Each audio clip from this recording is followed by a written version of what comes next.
Okay, welcome. So today I wanted to talk about music as a form of healing for childhood trauma. So enjoy. So last week I spoke with Wyndham Wallace on my podcast, and he is a journalist, music journalist, and an author who has written for newspapers, magazines for many years. And he also went to boarding school, and he has been involved in campaigning against his own boarding school, Horace Hill, for the sexual abuse which was going on there. So I spoke to him on my podcast last week, and during that conversation we were talking about music and the power of using music to heal. Now, this is something that I've used myself, and certainly with certain clients, that we use music to almost unlock a memory.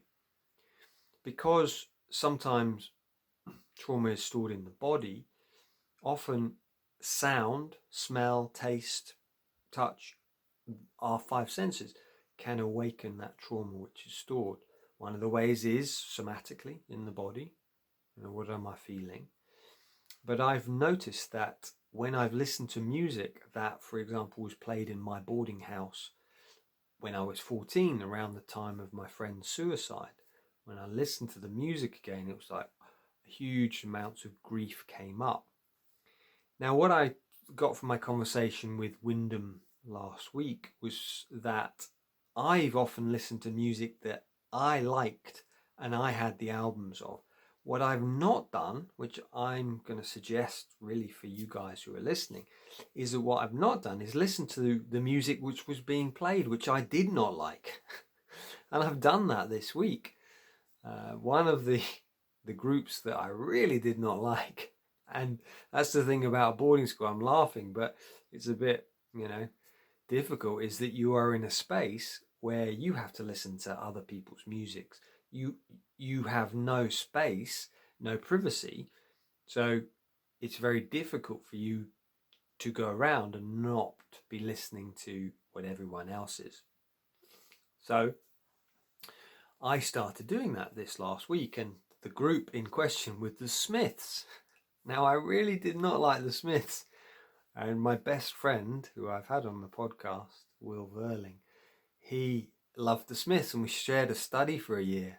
And so I listened to it, and it's like, wow, I can really see. And it's like, I had some tears this morning listening to it, because it unlocks quite a bit. And one of the things I thought of doing for myself is to go through the years I was at school and listen to those songs which the older boys were listening to, or it was on the house stereo. So for me, 1986, Now 7, that was being played all the time.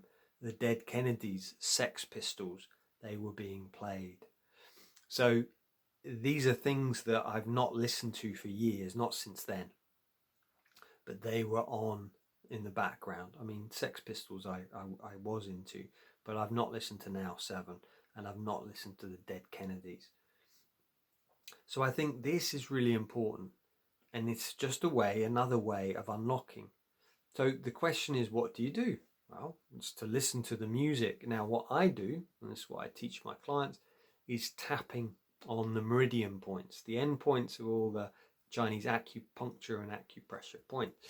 So you've got different points all across the body, and from the work of EFT, matrix reimprinting, you tap on these points. So you listen to the music.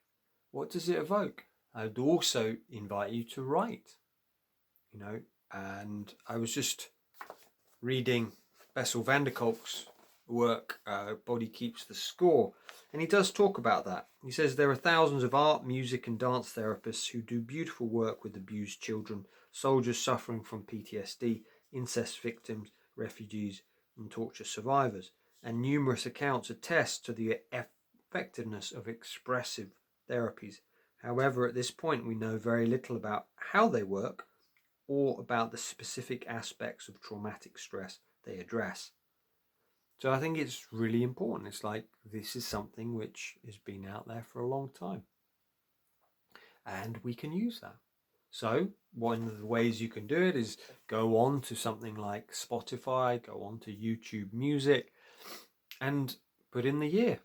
Greatest hits 1986, or if you're in 1976, and have a look through, play. What was the music? What was the popular music? So for me, throughout that period, we had the Clash. Everyone was playing the Clash. The Cure, Prince was another one. The Beatles was another one.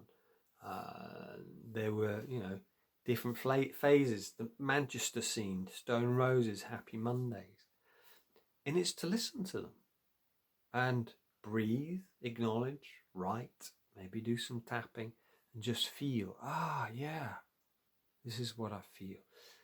So on Friday, my episode with Wyndham will go live, and we go into a bit more depth about some of these, what music evokes, for him, for me as well. And yeah, we talk a bit about lockdowns as well, and the connection between lockdowns and boarding schools. And yeah, it's a really fascinating conversation. And then this week I've spoken to Giles Moffat, who is a leading campaigner against child sexual abuse in boarding schools, and particularly he's worked with Nikki Campbell in bringing Edinburgh Academy fetus to count for what's happened, and managing to get actual court cases in when they've just been pushed away before that. So that was another fascinating conversation. So yeah, I hope this has helped, and yeah, I'd love for you to share below. Maybe share some of the memories of some of the music that was being played at boarding school. Some that I can't remember now. I was into grunge, Nirvana, Pixies. Not that many people were into it. It wasn't that popular at the beginning, but then it did become popular 92, 93.